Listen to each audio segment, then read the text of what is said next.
Hey everyone, this is the CiT Galaxy ATX case and I'm really excited about it because it only cost me £30, which is $40, but it has a number of really cool features, especially for that price point. So as its name suggests, it's ATX, it supports full height ATX motherboards, as I'll show off later in this video. It also comes with an RGB strip, an RGB fan, and you can press a button here and then control the modes when you've actually built the computer.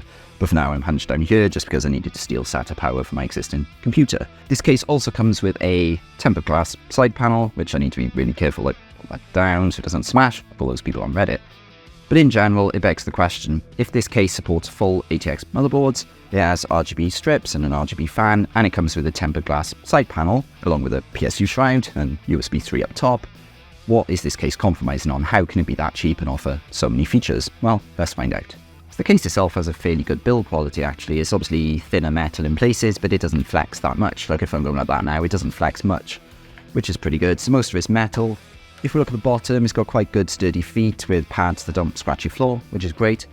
This PSU is a bit annoying though, the actual filter that goes in it, because you can't just slide it out like you can in some cases. You actually, if I balance that there, you actually have to, get out like that to clean it, and then you're going to bend it. You can already see I've bent mine in a few places. You'll see it just doesn't go in very well, so that's not really ideal. But the case itself, yeah, it's pretty good. It's got a PSU shroud, fan mounting points. You've got space for 2 fans there if you want on the PSU shroud, which I don't intend to use, but you could use if you want. In terms of the back, it's fairly standard. You've got space for another 120mm fan, and they have included an RGB fan. And then you've got your standard PCI Express ports, and the PSU goes in the bottom, which is great. I always prefer that. In terms of the back panel, you've got a certain level of room to actually, put your cables behind and cable manage everything. What I actually like is this area's, there's actually a decent amount of clearance here. So that's quite nice because you can hide quite a lot of cables here, which is pretty good. We then come to the front of the case and it's got this nice effect. And as you've seen before, it's got an RGB strip up there. You've then got little fan grills here just to actually keep out the dust and things and make sure fresh air can come in. And at the top, you have space for 2 other fans. 120mm on the inside or 240mm if you want, which is great. I said in the intro that it has USB 3 up top. I was kind of wrong about that, sorry. Basically it's got 1 USB 3 port and then the rest are USB 2, which is a bit disappointing, but again, this is a £30 case, so you're not going to be able to spec too much in my opinion, but at least it's got 1 USB 3 port and you could always buy a USB 3 hub if you really wanted. In terms of the other parts of the case, if we look inside it, so firstly, the motherboard standoffs, by default you get 6 standoffs, so 1, 2, 3, 4, 5, 6, and they're all labelled, so AM and I mean it could be ATX, micro ATX or mini ATX, so it includes the 4 you need for a mini ATX motherboard, and it also includes 2 more down here for ATX, but then that's it. And then in the instruction book they tell you that they include 2 more motherboard standoffs, which I guess for micro ATX you could just have 1 there and that would sort of be enough, but for ATX I feel like you actually need more than that. So I had a spare one, so I've ended up putting 1, 2, 3 there because I got an ATX motherboard, but what I'll probably do is hunt through my bag of computer building stuff and try and find another one for here. It probably does have enough support to be honest right now, but really the fact that they cheap out and only give you 2 motherboard standoffs is a bit of a pity.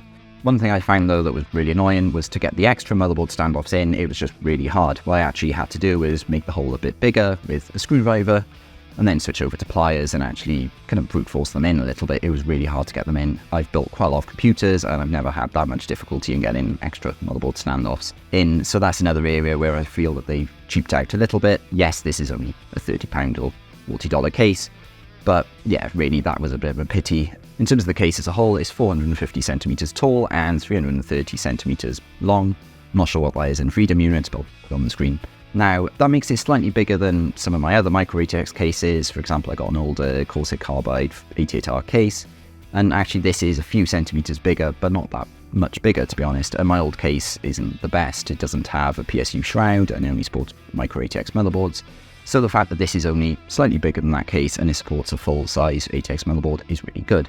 This doesn't support eATX motherboards though. It literally would just be mini ATX, micro ATX and ATX motherboards. The case itself has quite a lot of cable routing holes, which is great. Everywhere you look, there's holes and there's no rough edges or anything. It's not going to snag on your cables. And obviously you've got the PSU shroud. So effectively what would happen is you hide your PSU in here, and then you can pop the cables out here, but also here and here as needed. but also naturally you can run them behind your case as well and then pop them into the relevant bits as you need. So there's a lot of cable management potential, and as I mentioned before, this is a fairly deep bit of the case, so you could actually have quite a lot of cables here hidden away and then just pop out the cables where you need it. So when I do end up doing this build, it's going to be looking fairly smart inside. It's not going to have loads of cables running everywhere.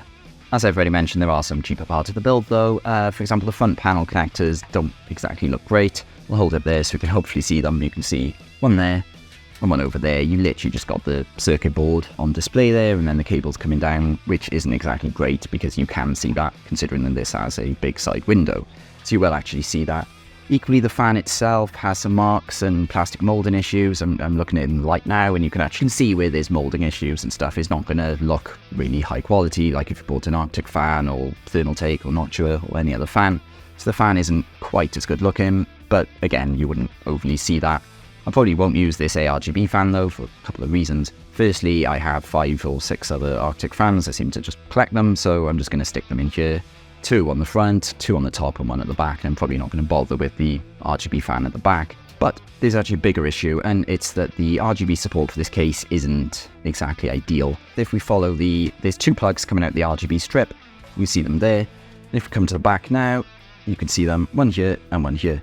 So this one is actually marked as the reset button. What they've actually done is basically they've hijacked the standard reset button you'd have on a case. They've hijacked that for LED control of the RGB lights. You've got, I think, 12 or 13 different modes, which is kind of cool, but it means you no longer have a reset button there. And they've hijacked control of that. But also the ARGB, if you look at this cable, so you're following this along, it then goes into the standard cables here and then sort of gets eaten up. When I first got this case, I was looking for the ARGB header to plug into my motherboard, and I couldn't see one anywhere. I was tracing all the cables back, and what they've actually done, when I checked the manual, is the ARGB support is completely proprietary. So what that means is you've got this cable coming all the way from the fan, and then you've got this cable coming all the way from the RGB strip at the front of the case. They then connect together, and that's just for daisy chain support for the fans. They connect together, and then you've just got this for SATA power, and that's it. And obviously, as I mentioned before, they've then hijacked the reset button to give you control of the modes up here.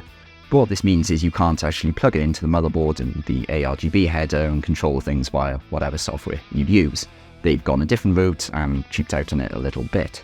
And again, this is a £30 or $40 case, but that is a bit of a pity because, you know, this is marketed as an RGB case and then it's their own proprietary version that you can't even control in the standard way. This case has support for a couple of SSDs and a couple of hard drives, and to be honest, I don't tend to use them anymore. I just go with NVMe, but I still wanted to point out where you could put them.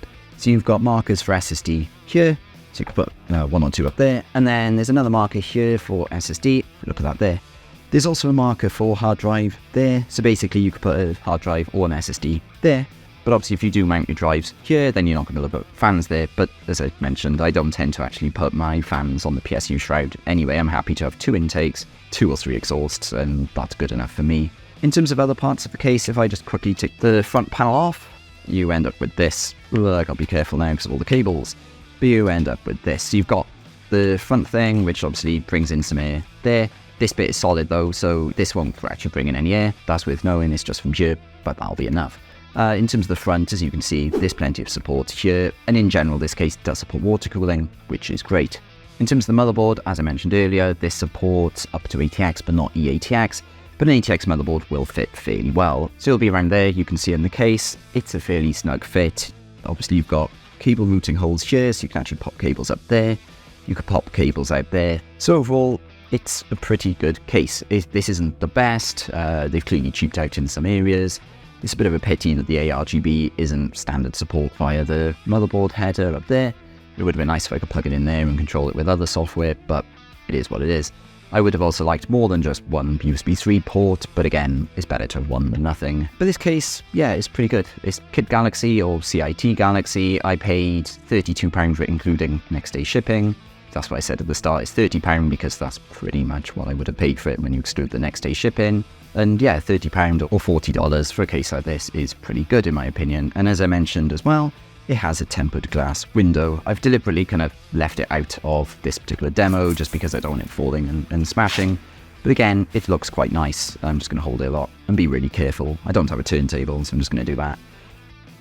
It just looks pretty nice. It's I'm really glad that I, got this case. It's ATX, which will be great for me because my current case can't support a networking card, which has been the bane of my existence. So this is going to be good. This will be a nice upgrade for me, and it's not much bigger than my current case. So I'm looking forward to doing a build in it, and when that build is ready, I will link it here somewhere, and I hope you enjoyed this video. If you did, please click the thumbs up button, and please subscribe to see more videos like this. Thanks for watching.